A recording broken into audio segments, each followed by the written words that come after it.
অনেক দিন পরে একদম লাল লাল করে গরুর মাংস ভুনা করলাম। আসসালামু আলাইকুম, কেমন আছেন সবাই? আশা করছি আল্লাহর রহমতে সবাই সুস্থ আছেন, ভালো আছেন। আমিও আলহামদুলিল্লাহ বেশ ভালো আছি। তো চলে আসলাম নতুন একটা খাবারের ভিডিও নিয়ে। আমার কিন্তু এখনও ঠান্ডাটা খুব একটা ভালো হয়নি, গলা এখনও বসে আছে। তো যাই হোক, এই তো শুরু করে দিলাম খাবার। প্রথমেই খাচ্ছি আমি গাজর ভাজা দিয়ে। তো গাজর ভাজা তো নর্মালি আমরা যেভাবে ভেজে থাকি সেটাই ভেজেছিলাম।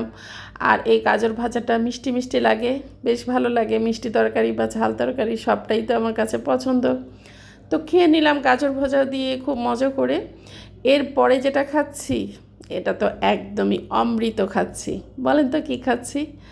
আসলে কি করে বলবেন, আমি না বললে তো আর বলতে পারছেন না, কারণ দেখে কিন্তু বোঝা যাচ্ছে না আমি কি খাচ্ছি। তো এটা হচ্ছে ব্রোকলি। ব্রোকলিটা আমি চিংড়ি মাছ দিয়ে সুন্দর করে রসুন, পেঁয়াজ, কাঁচামরিচ, শুকনা মরিচ সব রকম মশলা দিয়ে হালকা করে একটু চিংড়ি মাছ দিয়ে ভেজে নিয়েছি। নিয়ে তারপরে হাতে মেখে সরিষার তেল দিয়ে ভর্তা বানিয়েছি।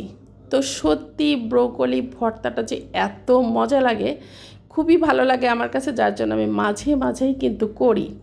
তো যাই হোক, ব্রোকলিটা তো খেয়ে নিলাম খুব মজা করে। তবে সবসময় তো আসলে গরু গোশের বেশিরভাগই আমি পাতলা ঝোল করে থাকি, আলু দিয়ে আমার কাছে ভালো লাগে।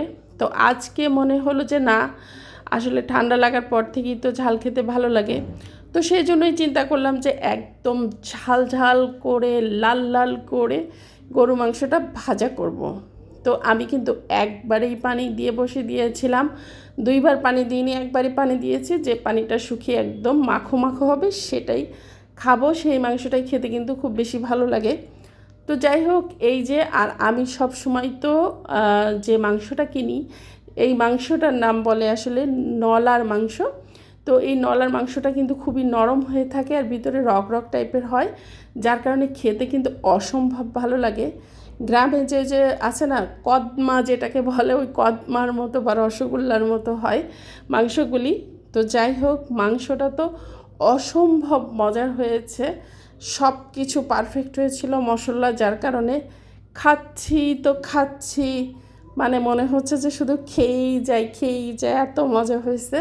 তো খাওয়াও বেশি হয়ে গেল, আজকে ভাত খাওয়া একদমই বেশি হয়ে গেল, কিছুই করার নেই, যেহেতু মজা হয়েছে। আর গরুর মাংস বলে কথা, তাই না? তো যাই হোক, এই তো ছিল আজকে আমার খাবারের ভিডিও। সবাই ভালো থাকবেন, সুস্থ থাকবেন, আর দেখা হবে পরবর্তী অন্য কোনো ভিডিওতে। আর ভিডিও দেখার শুরুতেই অবশ্যই একটা লাইক দিতে ভুলবেন না। আল্লাহ হাফেজ।